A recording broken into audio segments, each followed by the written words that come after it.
Well, hey, y'all. Welcome to the When We Walk podcast, where this is a podcast where we discuss the questions we all ask as we walk through life. I'm Shireen. I'm Micah. Let's chat. Okay, so we just got back from a whirlwind, Serbia /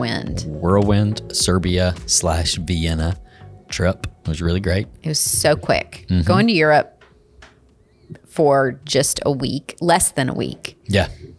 Is challenging. It is. Yeah. 30, Especially I think as it we was get like older. 38 hours in the air, or at least in airports. Total? Either in the air or in airports. 38 hours of travel. Oh, God, that sounds awful. For not even, I don't think 5 full days on the ground. No, not 5 full days. 4? I can't remember. Yeah, somewhere in there. Yeah, that was fast. Yeah, it was fast. But we can talk more about that in a second. Travel hack. Do you have a good travel hack? I do. Okay, let's hear it. I have just discovered, and I can't take credit for this. This was our friend Cammie, who takes care of our kids and works with us.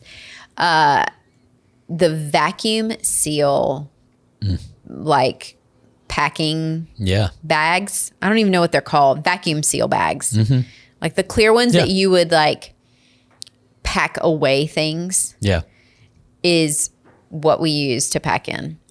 And then you can pack more. Well, not even just more, like bulkier things. And when you vacuum seal, so we've got a little handheld vacuum thing a little pump. But you have to pack that with you because you have to do this back on the way home too.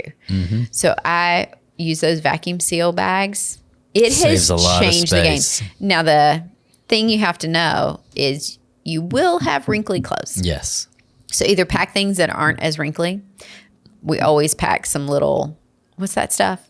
Like I wanted to say little, Febreze. Wrinkle release. Wrinkle wrinkle release, release. Joran. Thank you.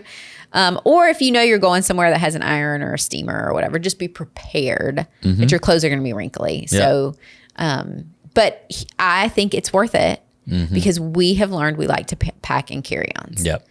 And we did it was almost a 2-week trip to Europe last fall.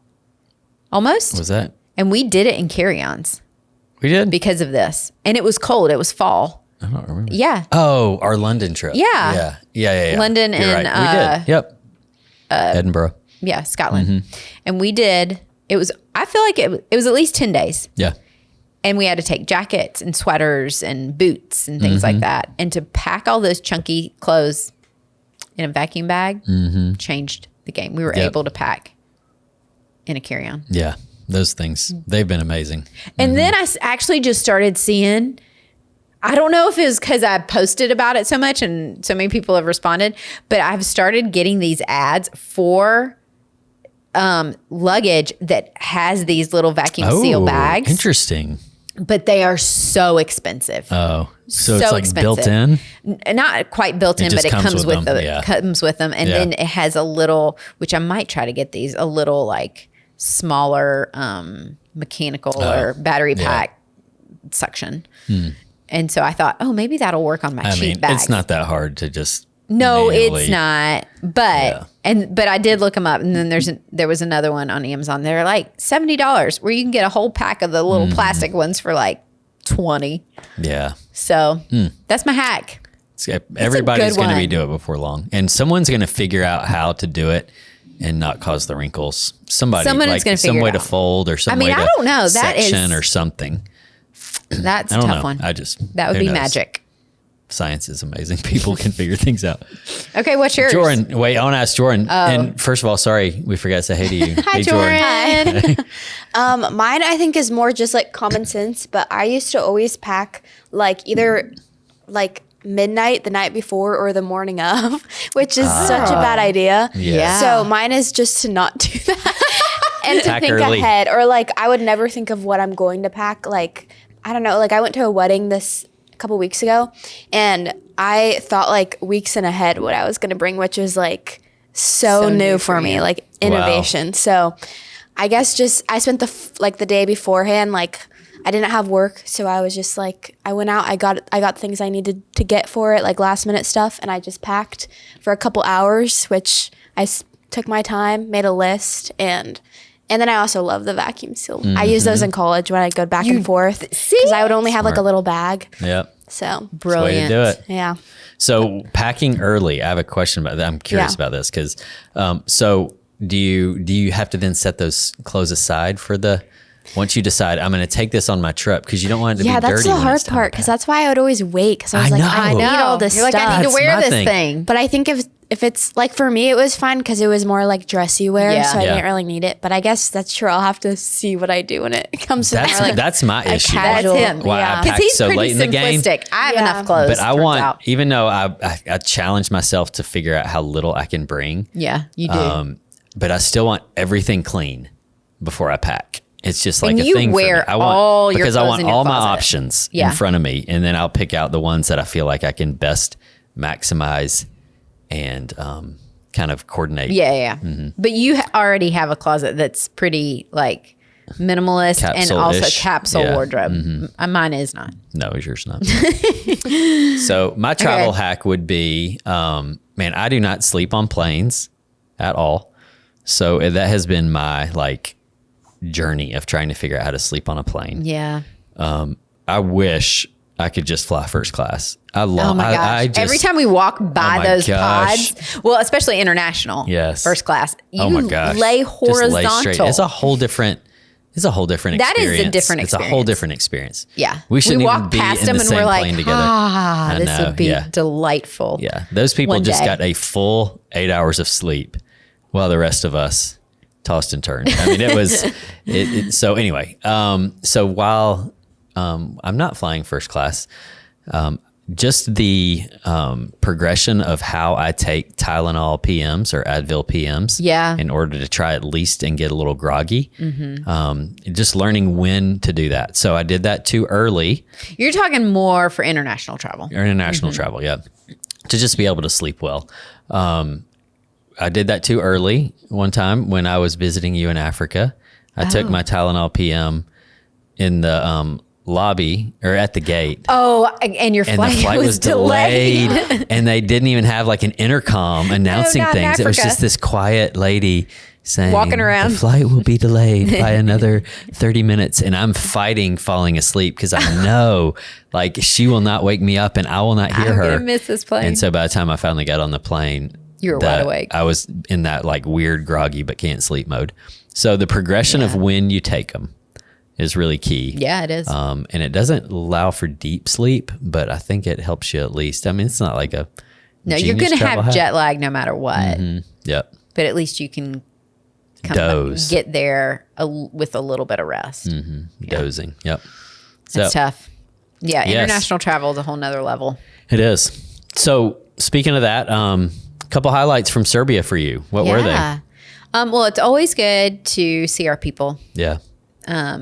Seeing our Lifegate people out there is great. For maybe listeners who don't know, we have a campus out there. And it was really fun this time, especially to be able to see their building completed. Because last year we went, and I remember I even looked back recently at the pictures of the building that was not done, Yeah. and thinking, look at where they are in a full year. Yeah. And we're it's in been this like, building. That thing's been like 8 years in the making from the time they Yeah, I first didn't like know that. identified it and started to pray into it and plan for it to purchasing to then building on it.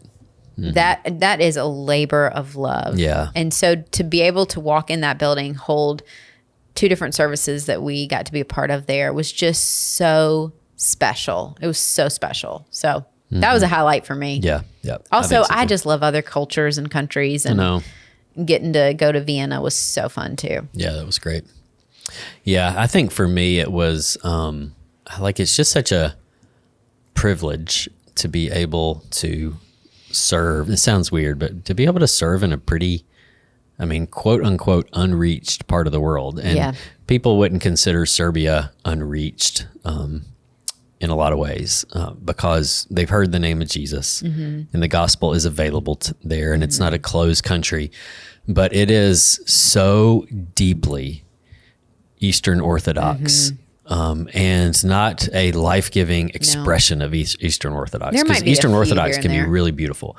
But the Serbian Orthodox Church is, for the most part, it is the I mean, everyone is. Yeah. It's like their national. It's their national identity. And it not on a heart level, but just on a identity level. Yeah. If you're Serbian, you're Orthodox. Yeah. So like trying to really present the gospel there, it's hard ground. It is. There's a lot of kind of religious hard-heartedness. There's a lot of, kind of a lot of people are kind of closed off to a version of the gospel that doesn't come from an Orthodox priest. Yep. And so think you're a cult. our church there can be considered a sect is what they call it, or a cult. And so it's kind of it just stirs my like missional heart to go there and to think this opportunity we have as a church to invest in, to pray for, and to be relationally connected to, serving this nation and that desperately needs spiritual breakthrough. I mean, desperately needs spiritual breakthrough. So we're not seeing a ton of fruit there, and we've been at it for a long time over there, but it's such a great thing to be able to do. And I'm confident that the fruit will come in time. We have an amazing team there. They serve hard, they pray hard, they love well, they know the word, they know the gospel, they live it out. And I know the fruit will come eventually. So it just kind of energized me on that level. Like the challenge of, this is a tough place. And it kind of stirs me up a little bit. Yeah. Yeah, I agree. Yeah. So it gets me thinking for just bringing that back home. How do we, as followers of Jesus, how do we view living missionally, right?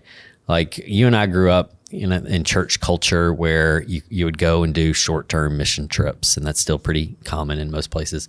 And it's almost like you turn on that like missions part of you, whether that's sharing the gospel or whether it's like radical service or, deep compassion. It's almost like you turn that on for a week when you go, and then you kind of turn it off when you come back home. And it just, going to Serbia and now coming back just has me personally, but also for us as a church, just asking the question, are we really living missionally day in and day out? Yeah. How do you feel like we're doing? I think same thing, coming back from that trip, thinking about how you have to be comfortable in Serbia being I don't have a better word, evangelical Christian versus an Orthodox Christian. You have to be comfortable with being different. Yep. And all of our people that we're connected with there know that in some of their circles, they're looked upon very differently. They are ostracized from family, cut off from family. Many of them have been literally cut off from their family. Some, it could be almost dangerous in some ways, right? Like there's just, you're an outcast in that culture when you are not really Orthodox. And so that alone for them already sets them up to know, I am living differently from the rest of this culture. And I'm choosing it because I love Jesus and I want to follow him in every day of my life. And so there's a sacrifice of just even that for them. And so watching that and seeing that and thinking about that and thinking, we don't even have that here.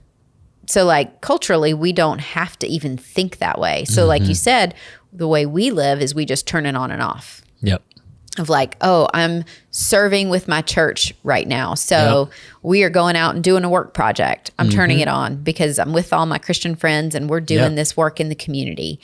And then I go back to my house and I live my life and I take my kids to the sports and I, go to work every day.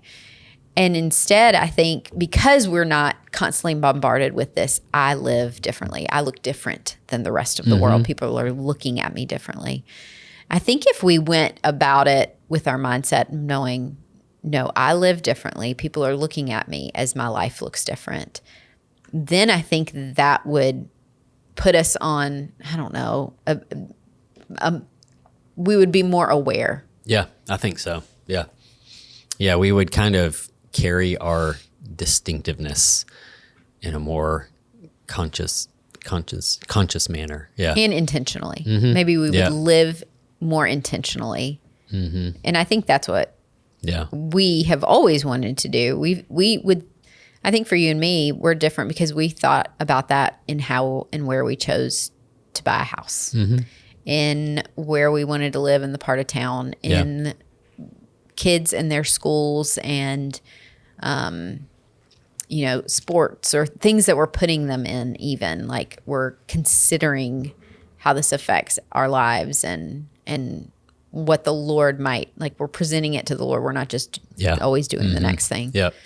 I think too, it's not even just that we're not always conscious of it or intentional about it. I think in some ways we like even downplay it in America. I think we don't want to be weird. Yeah.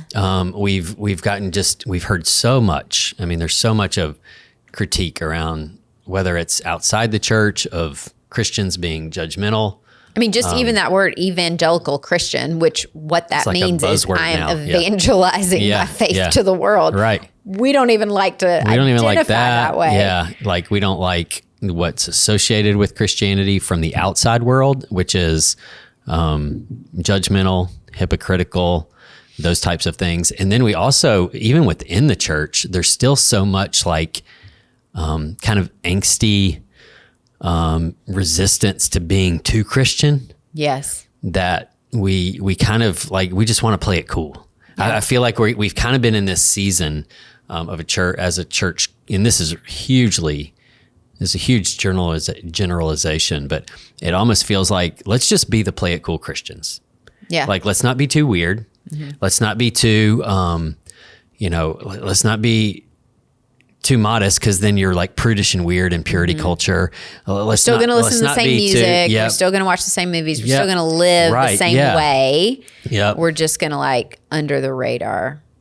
Christians. Let's not talk about it too much because that's uncomfortable for people. Let's even be careful what we wear. Like, it's just that we've become so almost self-conscious that I think we've downplayed. And the beauty of the church to me is that in every culture throughout the last 2,000 years that the church has existed, where the gospel has found itself, it has found a way. Yeah.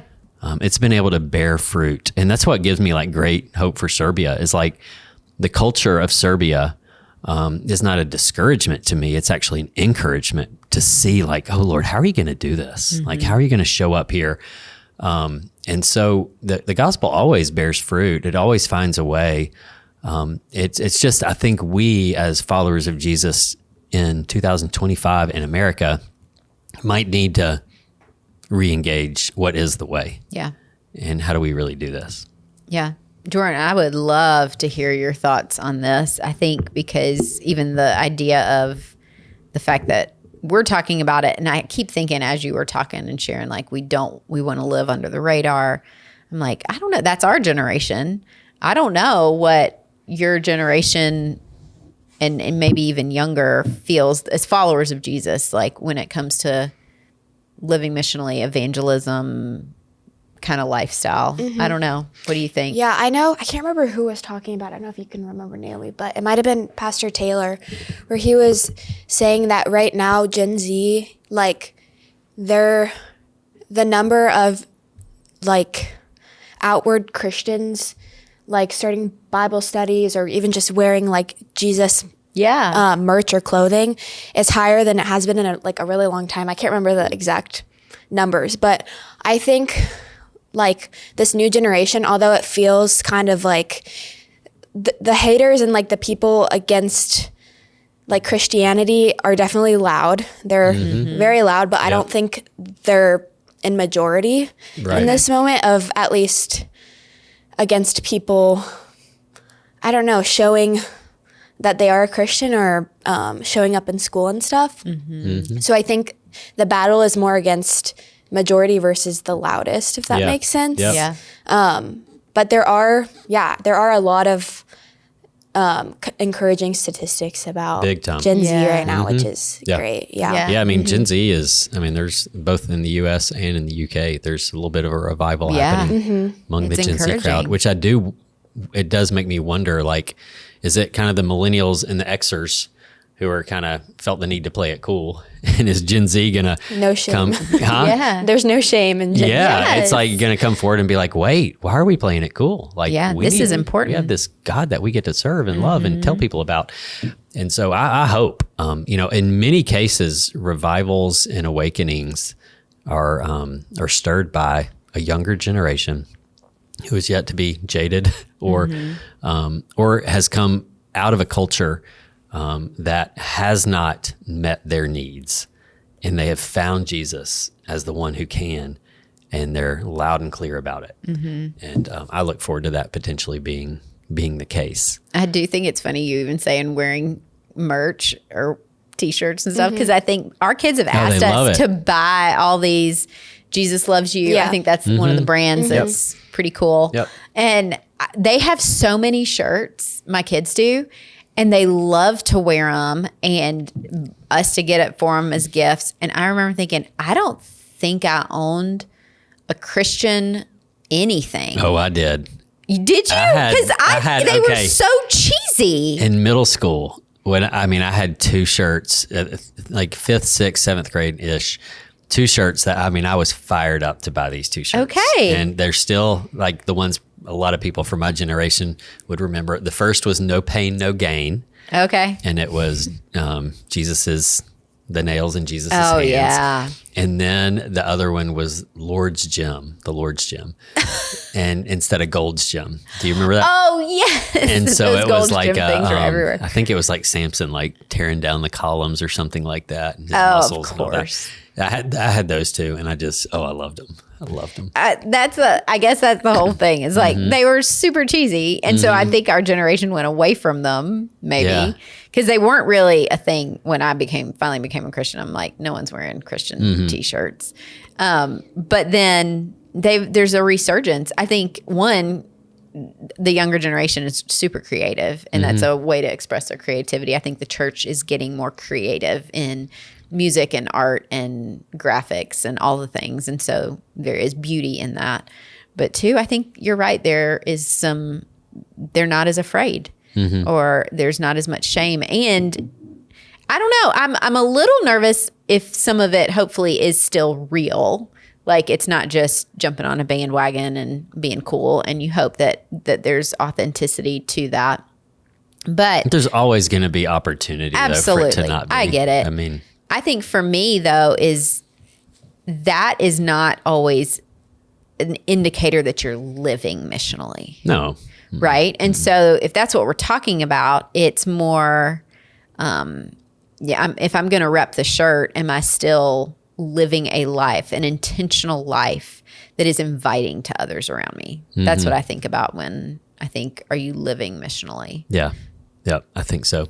And so I think maybe a couple things to think about when it comes to that.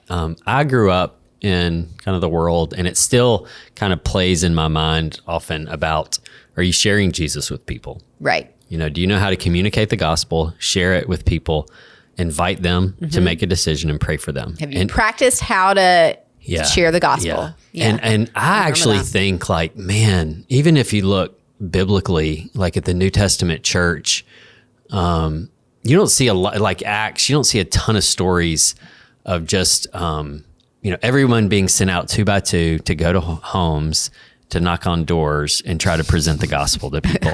Yes. Right? Like it was so much of what you see biblically is just, it's having a personal revelation of who Jesus is, and then just living the life that Jesus has called you to live. It's as simple as that, really. It is.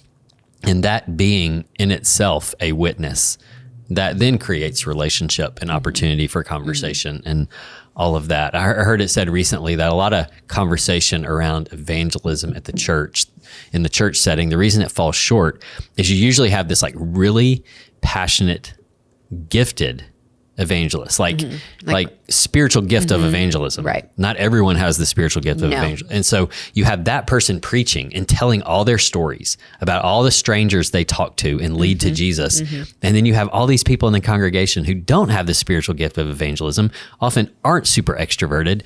And they're like, I could never do that. Yeah. And interestingly enough, that's not necessarily how Jesus talked about it or how Paul talked about it.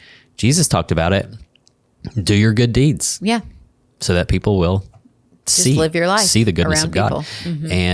And Paul, so much of Paul, it had to do with lifestyle and behavior and the way that we treat one another, in the way that we live in relationship with outsiders, not so much how we, let your conversation always be seasoned with salt. So be prepared to speak, be prepared to point to the gospel.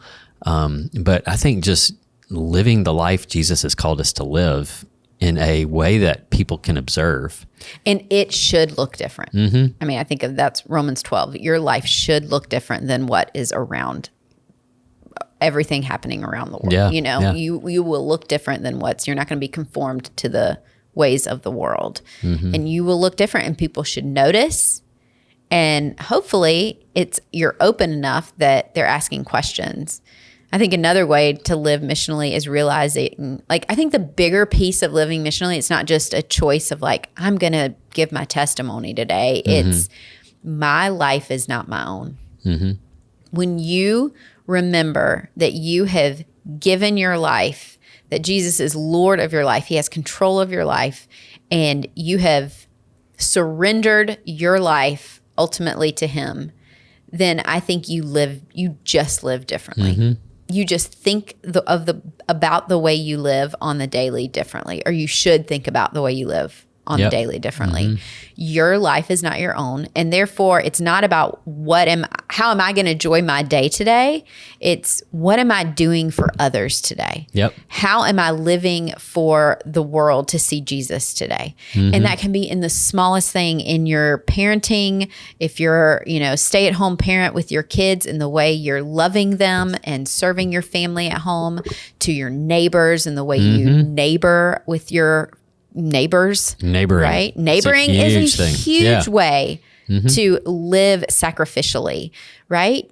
Simple things of, I'm going to go, I'm out snow blowing my yard. I'm going to snow blow my neighbor's yard too. Yeah. Or just even start with learn their names. Learn their names. So Dave Runyon wrote The Art of Neighboring, and one of the things that he encourages from the very beginning with embracing this kind of thinking is, do you actually know the first names of all the people whose property or apartment, or depending on how you live, touches yours? Do you know their first names? And then beyond that, do you know anything about them? But I just think even knowing their first names, that's pretty convicting to think, have I even really met them? Or maybe I met them the day I moved in, but we've never spoken. I don't remember their names. So learn your neighbors' names. Yeah, neighboring is a great place to start to live missionally, because you're not just thinking about yourself, your yard, your home, your space, and annoyed with property lines or their tree is hanging over. It is easy to live missionally as a neighbor and just be kind and loving and exemplify the fruits of the Spirit. It's actually an easy place to do it. And so that's a great place to test the waters of living missionally. And then I would say also, what are you giving your time to? Look at what you give your time to. If you're putting your time so much more into the things you want to do or enjoy, but you're not either inviting others into it or joining others in something different, that's a good way to test. Is my life all about me? Am I thinking about what I want in my day or what I want for my life more than I'm thinking about others?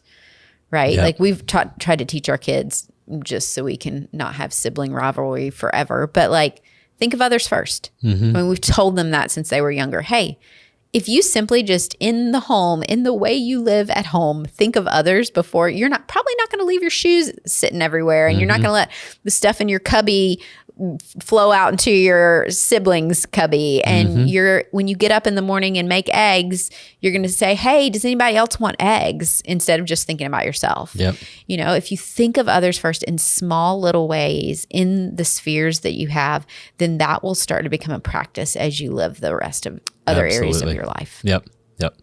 So conversation, learning their names, asking them questions, the people in your life. Talking about, people you don't know as much. Creating space for others is kind of what you're saying. Just have room in your life for other people to be a part of it. Being intentional, and then I would add pray.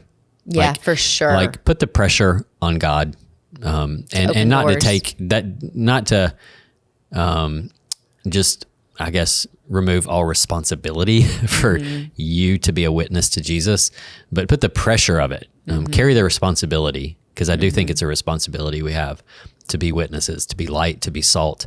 But put the pressure piece of that on God, and do that through prayer. Yeah. Lord, open doors, give me opportunities, open their heart, and actually praying for the people in your life who don't yet know Jesus will actually enhance all those other things. It'll enhance the intentionality and the personal connection and creating space for them and learning how to serve them. If you're spending time praying for them, that's a key. I think so. I think you also can't approach this as a project. Right. People aren't projects. They don't want to be your project. Yeah. But as you pray for them, your heart's going to grow for them. So instead of becoming a project, you're going to want to build a relationship with them. You're going to want to invest in them. I don't think any person that Jesus performed a miracle with or invited into following him ever felt like a project that he was doing. I think they felt loved. They felt cared for. And I think that's what we have to exemplify in everything we do. Yeah, that's true. And so maybe like an encouragement as we wrap up, I think we are living in a cultural moment. I'm just going to and I know my vantage point is not perfect, but I think we're living in a cultural moment where it's easier than ever to tell who's following Jesus and who's not. Even in our culture? You think so? I think so. Okay. I think because it's no longer culturally, it's no longer like a status symbol to be a Christian. You know, it kind of was for a while. For a long time, like I think it still everyone had a church. I don't know that it is as much as it used to be. I think it's more, people celebrate, like you talked to someone recently who was like, I don't even know how people do church anymore. With youth sports, like I didn't even realize church was still a thing. Yeah. And she had like no shame in saying that. That is true. Or, you talk to the people who are like, man, brunch is the busiest restaurant hour in our city. Yeah. And a lot of On cities Sundays. would say that, brunch on Sundays. Because I'd much rather go have brunch with my friends and have a mimosa than go to church. And so I just think some of the shame and status around not being a quote unquote church person has kind of drifted from our culture. That's true. And so I think it's more clear than ever to be able to tell who's actually following Jesus and who's not. Okay. And I think, and I'm not saying it's crystal clear, I just think it's easier than it's been in a long time. I think the missing piece and the thing that we can influence as followers of Jesus is how we live, not how other people live. And so they're living the way they're living. We know who those people are if they're not following Jesus. And then if we get intentional, we can engage what God may be doing in their life and intersect with that. That's good. I think that's great. Yeah. Great way to live. So hopefully we can all get better at it. And hopefully we don't just do it on mission trips. No, we can't have it as like a turn it on and then turn it off. Yep. No, that's got to stop. Yeah. Yeah. Okay. It's got to be our whole life. That's great. Cool. Good discussion. All right. Well, thanks so much for being with us on When We Walk. Hopefully you enjoyed this. Hopefully it was helpful for you. Hopefully you can engage the people around you with the good news of Jesus. And we look forward to seeing you next time.